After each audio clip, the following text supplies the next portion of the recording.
시끄러. 213쪽 봐봐요.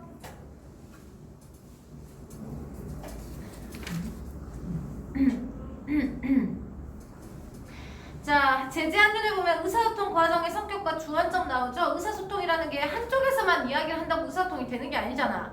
그쵸? 그래서 상대방과 역동적인 상호작용을 통해 의미를 구성해 나가는 거기 때문에 듣는 사람과 말하는 사람 모두 거기에 역동적으로 상호작용을 해야 된다는 뜻이죠. 의사소통의 목적과 상대방의 반응 같은 것들을 고려해서 의사소통 과정을 점검하고 조정해야 돼요. 이해됐습니까? 그 과정이 나올 거야.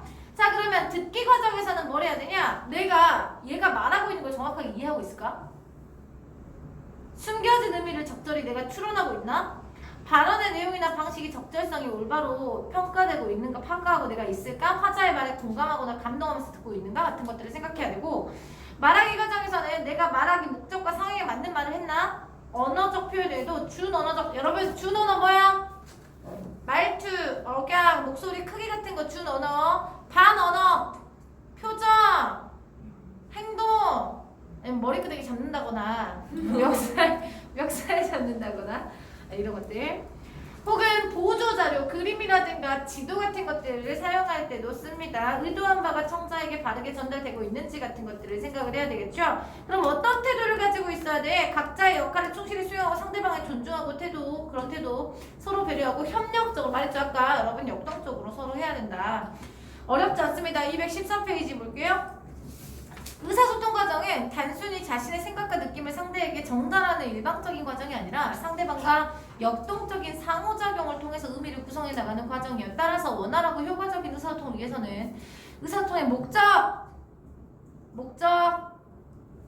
상대방의 반응 같은 것들을 고려해서 수시로 의사소통 과정을 점검하고 조정하고 능동적으로 말하는 태도가 필요합니다. 듣고 말하는 태도. 먼저 듣기 과정에서 앞에서 얘기한 거예요. 화자가 말하고 있는 게 내가 정확하게 이해하고 있는지, 숨겨진 의무를 적절하게 추론하고 있는지, 발언의 내용이나 방식이 적절을 올바로 평가하고 있는지, 화자의 말에 공감하거나 강구하고 있는지. 앞에서 얘기한 거니까 빨리 할게요. 그리고 말하기 과정에서 내용을 생성하고 조직할 때와 표현하고 전달할 때 말하기 목적과 상황에 맞는지, 언어적 표현에도 준언어, 비언어적, 이거 준언어는 반언어고요. 비언어는 이제 행동 표정이죠. 보조자료를 적절하게 사용하고 있는지, 의도한 바가 청자에게 바르게 전달되고 있는지를 점검해야 된다는 뜻입니다. 자, 보고 있습니다. 라그. 이거 시험 문제 나온 거예요, 여러분 학교에서. 사례 1. 문을 열어놓고 왔어요. 저 안경 쓴 여자애가. 그러니까 세나가 소윤이 닮았다. 누가 머리 묶은 애가 소연이 닮지 않았어? 그런데. 까칠해가지고. 오. 저 양갈래 하는데요. 까칠해가지고. 그럼 앞머리 있는 거 없는 거 할까요? 앞머리 있는 우리 눈치 없는 소연이가 문을 열어놓고 왔습니다. 문을 열어놓고. 그래서 야, 좀 쌀쌀하지 않니? 야, 겉으로 보면 어떤 내용이에요? 쌀쌀하다라는 정보를 주는 내용인 것 같잖아요. 그쵸? 근데 이거 정보를 주는 내용으로 해석을 하면 돼, 안 돼? 안 돼. 처음에는 이 눈치 없는 소연이가 그래, 자, 정보를 주는 말인 줄 알고, 혹은 공감을 원하는 말인 줄 알고, 그래, 좀 춥더라, 좀 쌀쌀하더라, 이렇게 얘기했어. 잘못 들은 거죠? 그랬더니, 자, 봐봐. 옆에 있는 소연이가 소연이래. 세나가 어떻게 하고 있어, 표정을? 자, 저렇게 하고 있어. 저렇게 하고 있어. 잘했어. 자, 세나가 표정을 저렇게 했어요. 무슨 언어 사용했어요? 비언어적 표현을 사용한 거야. 그때 얘가 눈치채. 뭐라고 했어요? 내가 듣기 과정을 잘못했구나. 자신의 듣기 과정을 점검한 거야. 그래서 추워서 문 닫고 들어오라는 말인가 보다. 됐어요? 그래서 문을 닫았더니 자, 저렇게 했어요. 자, 저렇게 했어요. 이렇게 했어요. 이렇게 했어요. 이해되시나요? 듣기 과정을 점검하고 있는 겁니다. 그런데 사례 2는 말하기 과정을 점검하고 있는 겁니다. 됐습니까? 할아버지가 지난날에 전철을 밟지 않도록 노력해야 된다 했더니 이 꼬맹이가 전철이 뭔지 몰라요. 너네 전철이 뭔지 알아요? 지난도. 전철 말고요. 이 전철 말고요. 전철이요. 과거에 있었던 잘못된 행동. 그러니까 과거에 있었던 잘못된 일을 다시 반복하지 않도록 해야 된다라는 얘기했는데 애가 못 알아먹는 것 같은 거야. 그래서 자기가 너무 어려운 단어를 썼구나. 그치? 그래서 어휘가 어렵게 느껴졌겠군. 말하기 과정을 점검하고 있는 겁니다. 됐습니까? 그래서 지난날의 잘못을 되풀이하지 않도록 노력해야 한다라고 이야기를 했습니다. 내가 정확하게 전달 못한 것 같은 거죠? 얘가 너무 어려가지고. 이해됐습니까? 그래서 사례 1은 듣기 과정에서 화자의 의도를 제대로 파악하고 있지 못했음을 점검하고 화자의 말에 숨겨진 의미를 추론하고 조정하는 모습. 사례 2는 말하기 과정에서 청자의 수준, 이해됐습니까? 청자의 수준도 고려해야 된다는 소리예요. 청자의 수준을 고려하지 못했음을 점검하고 쉬운 어휘로 바꾸어 말해서 화자가 의도한 바가 전달되도록 조정하는 모습을 보여주려고 했죠. 자, 216페이지. 실제 일상생활에서 듣기만 하기는 서로 밀접한 관련이 지니고 있어가지고 의사소통 활동에 참여하는 참여자들은 각자의 역할을 충실히 수행하면서 상대를 존중해줘야 돼요. 그러면 사례 3이 뭐가 틀렸는지 잘못됐는지 한번 보겠습니다. 사례 3이 뭐가 잘못됐냐? 누나 지구 온난화에 대해서 쓴 글인데 좀 봐줘. 자, 이 남자애부터 잘못했어. 봐줘. 뭘로 들릴 수 있어? 명령하는 걸로 들릴 수 있어요. 그래서 나 귀찮게 이렇게 얘기했어요. 귀찮게. 근데 북극곰은 그렇다 치고 태평양 쓰레기 쌍덩어니 그것도 큰 문제라던데? 너 도대체 개요는 작성하고 글 쓰는 거니? 개요가 뭐야? 개요도 몰라? 개요를 작성해야 짜임새인을 글을 쓰지 했더니 잘났어 정말 이렇게 얘기하죠. 우리 언니 같아. 자, 그래서 사례 3에 누나는 동생에게 불친절하게 말했어요. 태도가 이해됐어요? 존중하는 태도를 보여주지 않았다는 소리예요. 동생도 마찬가지죠. 누나의 말에 좀 감정적으로 반응을 했어요. 그래서 원활한 의사소통이 이루어지지 않습니다. 이렇게 원만하게 의사소통이 이루어지지 않으면 자칫 갈등상으로 이루어질 수 있기 때문에 의사소통 과정에서 참여자들이 서로 배려하면서 협력적인 의미를 구성함으로써 의사소통 목적을 달성하고 바람직한 관계를 형성해 나갈 수 있다라고 얘기했습니다. 너무 쉽죠? 자, 그래서 옆에 있는 217페이지 2번 사례 3에 나타난 의사소통 태도의 문제점. 동생은요 상대에게 명령하는 어투로 들릴 수 있게 얘기했고요. 상대에게 감정적으로 대응했기 때문에 독서하고 있는 상대의 상황을 고려해줘야 밑줄 쳐야 되겠죠. 독서하고 있는 상대의 상황을 고려해서 이야기를 해야 되고요. 좀 더 부탁하는 표현, 밑줄 부탁하는 표현을 사용해야 됩니다. 상대에 대해 밑줄 감정적인 대응, 지양 그리고 예의를 지켜야 한다. 지양은 안 한다는 뜻이에요. 누나 아이 귀찮게 기호도 몰라 상대에게 불친절하게 태도를 얘기했고요. 상대를 무시한 듯한 발언, 태도에 잘못이 있었다는 뜻이겠죠. 도움이 필요해서 요청하는 상대의 처지를 배려해야 돼. 이 사람도 여러분 얘가 도움이 필요하구나라는 처지를 생각을 했어야 된다는 뜻이죠. 상대의 감정이 상하지 않도록 신중하게 말하는 자세가 필요하다. 너무 쉽죠? 너무 쉽지 않아요? 네, 끝났어요. 그 대신에 218페이지 1번 가나다에서 각자 듣기만 하기 과정의 점검과 조정이 어떻게 이루어지고 있는지 살펴보려고 해요. 지진 발생 시 행동 요령. 자, 가스를 차단한 다음 뭘 하라고 했었지? 앞으로 기록해둬야 되겠어.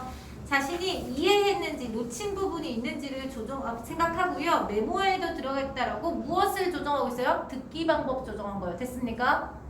이해돼?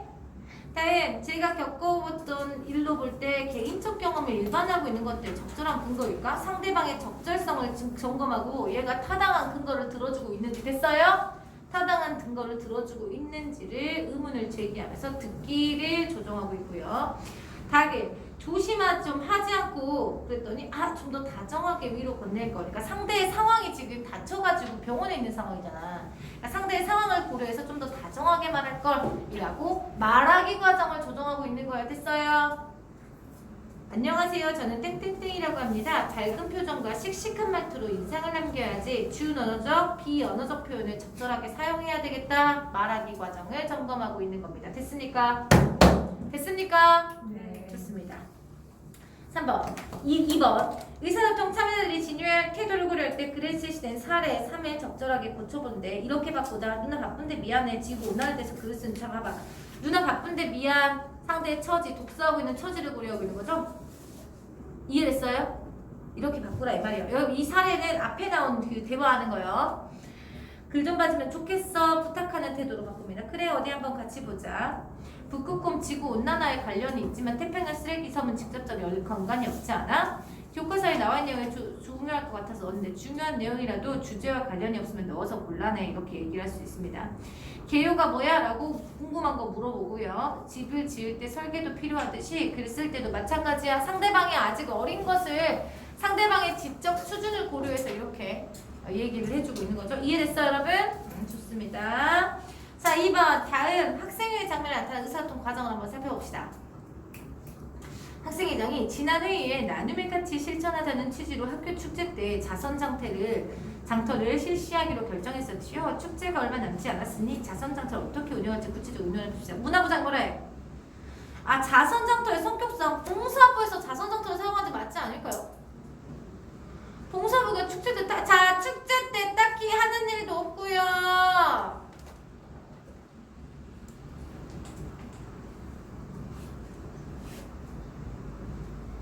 상대방 듣는 사람을 배려하지 않는 말하기라고 있습니다. 이해됐습니까? 배려하지 않습니다. 봉사부 아니 지금 좌성단체 우리 부가 무슨 상관이야? 감정적으로 대화하고 있죠 여러분. 감정적으로. 그리고 공식적인 자리니까 존댓말 해야 되니까 상황에 맞지도 않는 말하기 태도를 보여주고 있어요. 이 정도 찾아서 쓸 수 있어야 돼요. 무슨 말인지 알아먹었어요? 게다가 몇 명 안 되는 부원들하고 어떻게 자선대퇴를 해요? 저도 동의합니다. 자, 총무부장 뭘 잘못했어요? 아니, 어떤 거에 동의하냐고. 아니, 어떤 의견에 동의해요? 아무래도 봉사부원을 먼저 자선장터의 진행이 버거울 것 같다고요. 그러니까 의도를 제대로 드러내기 힘든 말을 했어요. 그랬더니 자선장터가 활성화되려면 특정 부서부장의 학생 전체의 힘을 모아야 한다 생각합니다. 나아가 학급 차원의 참여 방안을 마련해서 그랬더니 문화부장이 여러분 이거 무엇했어요? 말 끼어들겠어요. 막 이러면 안 된다 했죠. 우리 부서는 전시회 운영하는 거 시간이 부족해요. 그리고 학급별로 자선장터를 하자는 것도 말이 안 돼요. 끼어들었습니다. 그리고 상대방의 의견을 존중하지 않고 있죠. 됐습니까? 상대방의 의견을 존중하지 않고 있어요. 미안하지만 단상의 발언을 중간에 끊지 않는 것이 좋겠어요. 문화부 체육부장 하나만 마저 듣겠습니다. 학급별로 자선장터를 실시하자는 뜻이 아니고요. 무엇보다 자선장터 물품을 풍부하게 모으는 것이 관건이므로 이를 각 학급에 맡으면 효율적인 것이라는 의견입니다. 좋은 의견이네요. 그러면 학생회에서 일이 많이 줄어들겠어요. 저희 부서에는 열심히 홍보해서 자선장터에서 보다 많은 학생들이 참여할 수 있도록 유도하겠습니다. 체육부장 전시회 맡았으니 문화부는 배려해 주시고 저희 부와 총무부, 봉사부터 자선물적 판매 맡으면 되지 않을까요? 좋습니다. 이 의견 모아서 감사해요. 자 보겠습니다. 자 총무부장 뭘 잘못했다고? 여러분 반말 사용했죠. 공적인 의사소통 상황에 적절하지 않습니다. 그리고 상황에 맞지 않는 말. 저도 동의합니다. 자신의 의도를 잘 드러내지 않고 있어요. 그쵸? 이해됐습니까? 자신의 의도를 정확하게 드러내는 말하기를 해야 된다 했잖아요. 어떤 의견에 동의한다는 말인가요? 상대방의 불명확한 발언을 두고 그 발언이 정확한지를 물어보고 있어요. 그쵸? 이거는 적절합니다. 홍보부장과 비교할 때 문화부장의 의사소통 문제 보겠습니다. 문화부장. 봉사부가 축제 때 딱히 한 일 없잖아요. 이해되십니까? 그리고 불쑥 끼어들었다 했습니다. 자 그리고 홍보부장이 다른 사람의 견해를 존중하고 있는 반에 문화부장 밑줄 상대방의 중간에 끊기도 하고 말이 안 돼요 하면서 전면 부정해요. 그리고 상대를 무시한 듯한 태도를 보이고 있죠. 밑줄 칠게요. 문화부장은 홍보부장에 비해서 상대를 배려하는 태도가 부족하다. 됐습니까? 여기까지만 하시면 되겠습니다. 목요일날 협상 들어갈 거예요, 여러분. 협상 쉽지 않습니다. 목요일날 협상을 하게 되면 9단원이 끝나게 될 거고요, 여러분. 일요일 예? 가져오세요, 제발.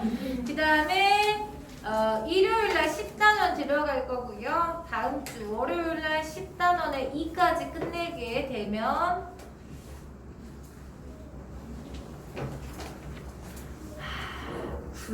글쓰기가 적었구나. 다음 주 목요일까지 수요일까지 다음 주 수요일까지 해야 될 것 같아요. 네, 다음 주 수요일까지 해야 진도가 끝날 여러분 복습할 시간이 없으니까 동영상 촬영해 놓은 거 계속해서 보시면서 추석 연휴 기간에 보시면서 복습을 한번 쭉 해놓고 시험 응게 좋겠습니다. 이해되셨어요, 여러분? 좋습니다. 수고 많으셨어요.